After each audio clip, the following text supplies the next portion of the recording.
Friends, मेरे channel पे आप सबका स्वागत है। आज की प्री की क्लास में भक्ति एवं सूफी आंदोलन, जिसका एक पार्ट हम पहले ही कर चुके हैं और ये सेकंड पार्ट है और इसके थ्रू हमारा ये टॉपिक पूरा कंप्लीट हो जाएगा। कंप्लीट करने का तरीका वही है, एनसीईआरटी प्लस 2 किताब जिसमें है सतीश चंद्रा मेन। इसके अलावा बैक ईयर पूरे 20 साल में पूछे गए सभी सवालों को कवर करते हुए नए क्वेश्चन क्या बन सकते हैं, यानी फॉरवर्ड लिंक क्वेश्चन। इसी तरह से मैं पूरा जीएस आपका कंप्लीट करवा रही हूँ, पूरे प्री का क्लास करवा रही हूँ, जिसमें है ancient history, medieval history, modern history, polity, economics, current affairs, environment, Indian geography और वर्ल्ड ज्योग्राफी। इस तरह से हम पूरा जीएस कंप्लीट कर रहे हैं। तो पूरी वीडियो क्लासेस की लिंक मैंने डिस्क्रिप्शन बॉक्स में शेयर कर दी है जिन लोगों ने अभी तक पूरी क्लासेस नहीं देखी है। तो चलिए शुरू करते हैं आज का टॉपिक। तो ये जो 5 नाम है, शुरुआत हम यहीं से करते हैं। पार्ट 1 तो आपने ज़रूर देखा होगा, अगर नहीं देखा है तो प्लीज़ पार्ट 1 को देख लीजिए, तो आपको पार्ट 2 आगे की कहानी ज़्यादा आसानी से समझ में आएगी। तो ये जो 5 नाम हैं ये भक्ति आंदोलन से जुड़े हुए हों और इन्हीं नामों से प्री में क्वेश्चन पूछे जाते हैं। तो अब मैं नाम के थ्रू आपको, यानी ये हमारा मेन कीवर्ड है, इसके थ्रू आपको बताती हूँ क्या क्या क्वेश्चन पूछे गए हैं और क्या क्या पूछे जा सकते हैं। तो सबसे पहले है नामदेव। ये जो है पहला क्वेश्चन, ये कहाँ से जुड़े हुए थे? तो ये महाराष्ट्र में भक्ति आंदोलन से। इसके बाद इनका जन्म कब हुआ था? नामदेव का जन्म हुआ था 1270 में। नामदेव का जन्म हुआ कहाँ था? क्वेश्चन है तो पंढरपुर में हुआ था। लेकिन आगे आपसे क्वेश्चन पूछा जा सकता है कि इनके गुरु कौन थे, जो कि बहुत ही इंपॉर्टेंट है। इनके गुरु थे ज्ञानेश्वर।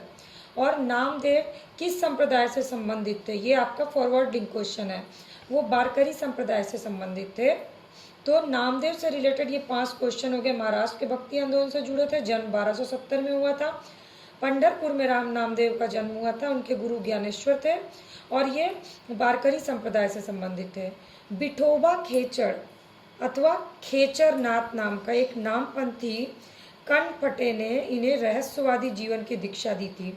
ये आपके लिए आने वाले टाइम में एग्जाम में के लिए इम्पोर्टेंट हो सकता है। विठोबा खेचर कौन थे, किससे जुड़े हुए थे? पहला क्वेश्चन, वो नामदेव से जुड़े थे। किस तरह? तो ये एक नाथपंथी थे और इन्होंने रहस्यवादी जीवन की दीक्षा दी थी इनको। नामदेव ने क्या कहा था? ये स्टेटमेंट इंपॉर्टेंट है, जो मैं आपको 2 बुक जो कवर कराती हूँ उससे बता रही हूँ। एक पत्थर की पूजा होती है तो दूसरे को पैरों तले दबा दिया जाता है, रौंद दिया जाता है। यदि एक भगवान है तो दूसरा भी भगवान है। ये स्टेटमेंट था नामदेव का और ये बहुत ही इंपॉर्टेंट स्टेटमेंट है आपके लिए। इनके कुछ पद गुरु ग्रंथ साहिब में भी संकलित हैं। तो कौन है जिनके पद गुरु ग्रंथ में शामिल है, ये पूछा जाता है। तो आपके लिए इंपॉर्टेंट हो गए, नामदेव के पद जो है वो गुरु ग्रंथ में संकलित हैं। इसके बाद आते हैं अगला तुकाराम। तो चलिए तुकाराम से रिलेटेड क्वेश्चन देख लेते हैं। तो तुकाराम से क्वेश्चन पूछा जा चुका है कि वो किस संप्रदाय से थे। कुछ और चीज़ें इंपॉर्टेंट हैं तुकाराम की, जैसे उनका जन्म इसलिए इम्पोर्टेंट है क्योंकि क्रम आता है। अक्सर प्री के एग्जाम में क्रम पूछा जाता है, जैसे नामदेव, तुकाराम, दादू दयाल, चैतन्य। इसलिए आपको जन्म पता रहेगा तो आप क्रम लगा लीजिएगा।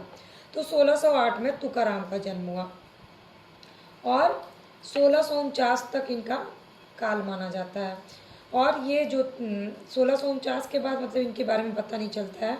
और क्वेश्चन पूछा गया किस संप्रदाय के थे, तो ये वारकरी संप्रदाय से संबंधित थे। तो तुकाराम से इतना ही इंपॉर्टेंट क्वेश्चन है। इसके बाद दादू दयाल के बारे में जानते हैं। दादू दयाल का समय है 1544 से 1603। अक्सर ऐसा क्वेश्चन पूछता है कि इस समय कौन राजा था, शासक था, इसलिए आपको ये ईयर पता होना चाहिए ताकि आप शासक का आंसर निकाल सकिए।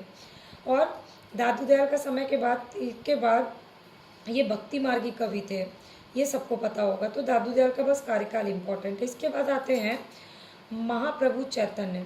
चैतन्य का कार्यकाल माना जाता है 1486 से 1534, यानी दादू दयाल के पहले।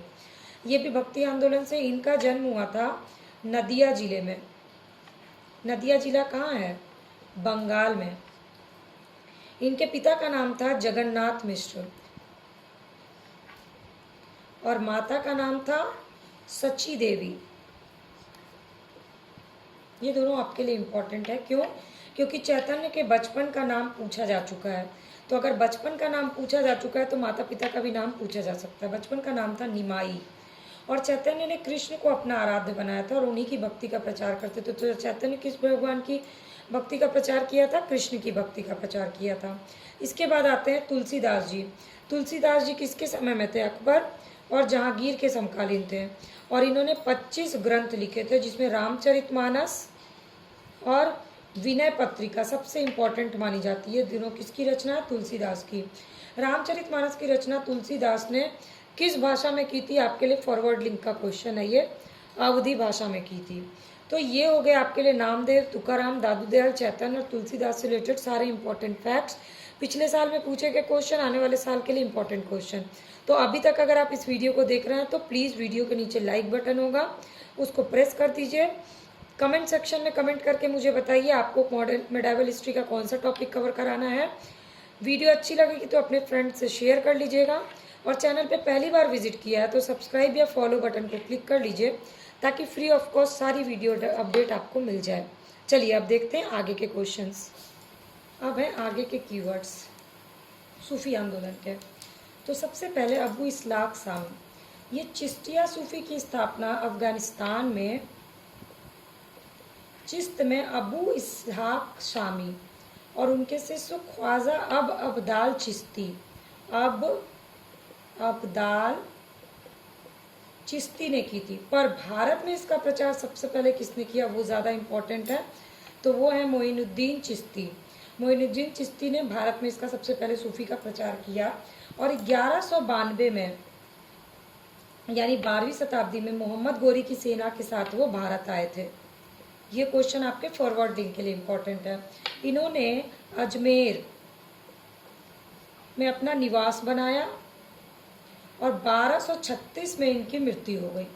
तो कुतुबुद्दीन बख्तियार काकी इनके प्रमुख शिष्य थे। सबसे इम्पोर्टेंट है कुतुबुद्दीन बख्तियार काकी, केबी के जो है इनके प्रमुख शिष्य थे। और निशापुर के हारेन में ख्वाजा मोइनुद्दीन चिश्ती, ख्वाजा उस्मान चिश्ती और हरुनी इनके शिष्य बने। तो इसलिए मोइनुद्दीन चिश्ती से इम्पोर्टेंट क्वेश्चन आपके लिए ये सारे हैं। इसमें से सबसे इम्पोर्टेंट है ये कुतुबुद्दीन बख्तियार काकी, इनके प्रमुख शिष्य थे मोइनुद्दीन चिश्ती के। इसके बाद है गंजे शकर। अब शेख फरीदुद्दीन गंजे शकर पूरा नाम है। ये चिश्ती सिलसिले के सूफी संत थे। ये किस नाम से प्रसिद्ध थे, ये आपके लिए इम्पोर्टेंट है। ये प्रसिद्ध थे बाबा फरीद। तो बाबा फरीद किसे कहा जाता था? इनका नाम था बाबा फरीद। इन्हीं के कोशिशों के बाद चिश्तिया सिलसिले को भारत में लोकप्रियता मिली। तो अगर क्वेश्चन पूछता है कि भारत में चिश्ती सिलसिले को लोकप्रियता बनाने का किसका योगदान सबसे ज़्यादा, तो आंसर होगा बाबा फरीद। इनका सबसे महत्वपूर्ण योगदान था इनकी रचना, जो कि गुरु ग्रंथ साहिब में संकलित की गई। और सबसे इम्पोर्टेंट उससे भी ज़्यादा कि ये बलबन के दामाद थे। इसके बाद शेख निज़ामुद्दीन औलिया के आध्यात्मिक गुरु हजरत बाबा फरीदुद्दीन बसूर गजे शंकर, ये जिन्हें बाबा फरीद के नाम से जाना जाता था, ये थे शेख निज़ामुद्दीन औलिया के आध्यात्मिक गुरु, यही बाबा फरीद। इनका जन्म जो हुआ था पाकिस्तान के मुल्तान जिले में,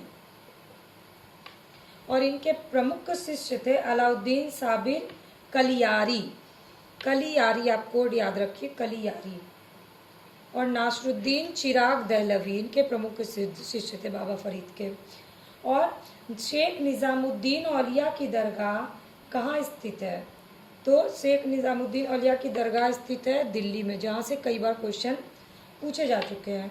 तो अगला क्वेश्चन बन सकता है कि निज़ामुद्दीन औलिया की मृत्यु कब हुई? तो 1325 में मृत्यु हुई और इन्हें गियासपुर में दफनाया गया। ये गियासपुर जो है ये दिल्ली में ही है। ओके। और शेख निज़ामुद्दीन औलिया ने 7 सुल्तानों का राज्य देखा था। तो किसने 7 सुल्तानों का राज्य देखा था? तो शेख निज़ामुद्दीन औलिया ने देखा था, जो एक बार सत्ताहीन होते रहे, किंतु वे कभी भी किसी भी दरबार में नहीं गए। जब अलाउद्दीन उनसे मिलने की आज्ञा मांगी तो शेख ने उत्तर दिया कि मेरे मकान के 2 दरवाजे, यदि सुल्तान एक के द्वारा आएगा तो मैं दूसरे के द्वारा बाहर चला जाऊंगा। ये स्टेटमेंट शेख निज़ामुद्दीन औलिया का था। इस प्रकार उन्होंने अलाउद्दीन से मिलने से इनकार कर दिया। यानी अलाउद्दीन से मिलने से किसने इनकार किया? शेख निज़ामुद्दीन औलिया ने।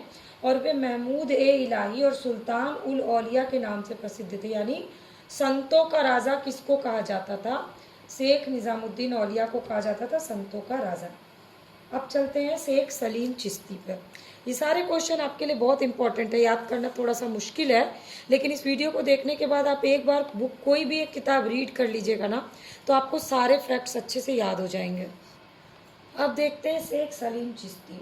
तो चिश्ती शाखा के अंतिम सूफी में शेख सलीम चिश्ती का नाम आता है। और इनके पिता का नाम क्या था? इनके पिता का नाम था बहाउद्दीन। ये पूछा जा चुका है। ये बहुत दिन तक अरब में रहे और वहाँ उन्हें कहा गया शेख ए हिंद, ये उनको उपाधि दी गई। इसके बाद ये भारत लौट आए और आगरा से 12 किलोमीटर दूर पर स्थित सीकरी नामक स्थान पर रहने लगे, जिसे अकबर ने अपने प्रसिद्ध नगर फतेहपुर सीकरी, इसलिए आपके लिए इम्पोर्टेंट है, फतेहपुर सीकरी के रूप में प्रदान किया। और कहा जाता है कि जहांगीर का जन्म शेख सलीम चिश्ती के ही आशीर्वाद से हुआ था। इन्हीं के आशीर्वाद से जहांगीर का जन्म हुआ था। इसके बाद चिश्ती सिलसिले का प्रभाव आगरा के बाद दिल्ली और फिर दिल्ली के आसपास क्षेत्र में था, जबकि सुहारवर्दी सिलसिले का प्रभाव कहाँ था? ये आता है आपके लिए मैचिंग में, सिंध क्षेत्र में था। फिरदौसी सिलसिला चिश्ती सिलसिले का ही भाग था, जिसका प्रभाव क्षेत्र कहाँ था? बिहार। और इसके बाद कादरी आता है। कादरी के संस्थापक थे बगदाद के शेख मोइनुद्दीन कादिर जिलाली। ये संस्थापक मैचिंग में आता है और इनकी गणना इस्लाम के महान संतों में की जाती है। ये जो अब्दुल कादिर जिलानी थी, इनकी बहुत सारी उपाधि थी, जैसे कि ये ईश्वर के प्रेमी थे, संतों के प्रधान थे, ये मददगार संत थे। और भारत में सर्वप्रथम इस शाखा का प्रचार किया था शाह नियामतुल्ला। तो भारत के लिए आपके लिए इम्पोर्टेंट है शाह नियामतुल्ला। क्यों? क्योंकि आपसे ये पूछा जा चुका है कि किसने संस्थापना की थी, कादिर जिलानी, तो अगला क्वेश्चन आपके लिए ये बन सकता है। और इस तरह से इस शाखा का प्रचार इन्होंने किया। इसके बाद आता है नशाबंदी। नशाबंदी सिलसिले की स्थापना बहाउद्दीन नक्शबंद, कोडिंग याद कर लीजिए, नक्शबंद। और ख्वाजा महमूद इस शाखा के प्रमुख संत थे। और जब भारत आए तो इन्होंने अपना केंद्र बनाया कश्मीर को। तो मैंने आपको सबका केंद्र भी बता दिया, सुहारवर्दी सिंध, फिरदौसी बिहार, नशाबंदी कश्मीर। और इसके बाद शेख अहमद सरहिंदी इनके प्रमुख शिष्य बन गए, जिनको मुजाहिद कहा गया। तो इस तरह से सबके क्षेत्र आपके लिए इम्पोर्टेंट है। अब हम लोग देखते हैं कुछ और सूफी आंदोलन से रिलेटेड कुछ और फटाफट से इम्पोर्टेंट क्वेश्चन। अब ये जो कुछ कीवर्ड्स हैं, यहाँ से बहुत सारे क्वेश्चन, मतलब यही क्वेश्चन बार बार पूछे गए, वो मैं आपको बताती हूँ। जैसे कि सत्तारी सिलसिला के प्रमुख संत कौन थे? तो संत मोहम्मद गौस। ये कृष्ण को औलिया के रूप में स्वीकार किया। मोहम्मद गौस ने कृष्ण जी को औलिया के रूप में स्वीकार किया, इसलिए ये इम्पोर्टेंट है। इसके बाद अमृत कुंड क्या है? तो हठ योग की एक पुस्तक है अमृत कुंड। इसका अनुवाद हुआ था बहर उल हयात के नाम से किया गया। इसके बाद खानका क्या था, ये पूछा गया है। तो सूफी संतों के निवास स्थान को कहा जाता था खानका। समा क्या है? समा एक सूफी समारोह का नाम है समा। शेख, सूफीवाद में शिक्षण और मार्गदर्शन के लिए जो व्यक्ति होता था उसको शेख कहा जाता था, यानी गुरु को कहा जाता था शेख। और इस्लाम के धार्मिक कानूनों के विद्वानों को कहा जाता था उलेमा। ये 4 कीवर्ड आपके लिए इम्पोर्टेंट है। इसके बाद आता है 12 मासा। तो प्रेम वाटिका काव्य ग्रंथ की रचना रसखान ने की थी और इन्होंने कृष्ण के जीवन को भी पंक्तिबद्ध किया। पर 12 मासा की रचना आपके लिए ज़्यादा इम्पोर्टेंट है, जिसकी रचना की थी मलिक मोहम्मद जायसी ने। और उनकी और भी किताबें पूछता है, जैसे कि पद्मावत, अखरावट, आखिरी कलाम, ये सब मलिक मोहम्मद जायसी की किताबें हैं। तो ये आपके लिए इम्पोर्टेंट है। इसके बाद आते हैं ईसा मसीह के बारे में थोड़ा सा जान लेते हैं, क्योंकि इससे क्वेश्चन पूछता है। ईसा मसीह का जन्म 4 ईस्वी पूर्व यहूदिया प्रांत के बेथलेहम और ईसा मसीह जो है वो सूली पर चढ़ाए गए जाने के बाद तीसरे दिन पुनर्जीवित हो गए, ऐसी ईसाई मान्यता, और इसी की याद में ईस्टर त्यौहार मनाया जाता है। गुड फ्राइडे क्यों मनाया जाता है? उनकी शहीदी दिवस के लिए। इसके बाद वेटिकन सिटी में स्थित स्थल रुद्र संप्रभु देश है एक वेटिकन सिटी, जो 44 हेक्टेयर उसमें फैला हुआ विश्व का सबसे छोटा स्वतंत्र देश है। रोम के पादरी यहाँ पर, जिन्हें पोप कहा जाता है, यहाँ से क्वेश्चन पूछा गया है। फिर अन्य धर्म में आता है आपका इस्लाम धर्म का मदीना, ये सऊदी अरब में है, और ये मक्का के बाद इस्लाम धर्म का दूसरा प्रसिद्ध स्थल है। मक्का मदीना आपने नाम सुना होगा, यहाँ से क्वेश्चन पूछा गया है। तो अब इस तरह से भक्ति और सूफी आंदोलन आपका कंप्लीट हो गया 15 मिनट में। अब आप उठाइए बैक के क्वेश्चन और उसको सॉल्व करिए। आप देखिएगा कि आपके कम से कम 99% क्वेश्चन तो सॉल्व हो जा रहे हैं, और आप नए क्वेश्चन के लिए भी अब तैयार हो गए, क्योंकि मैंने आपको नए क्वेश्चन भी बता दिए हैं। तो अगर वीडियो अच्छी लगी होगी तो लाइक कमेंट शेयर करना मत भूलिएगा। रोज़ मेरी क्लास से अपडेट रहना चाहते हैं, वो भी फ्री ऑफ कॉस्ट, तो चैनल के सब्सक्राइब या फॉलो बटन को क्लिक कर लीजिएगा।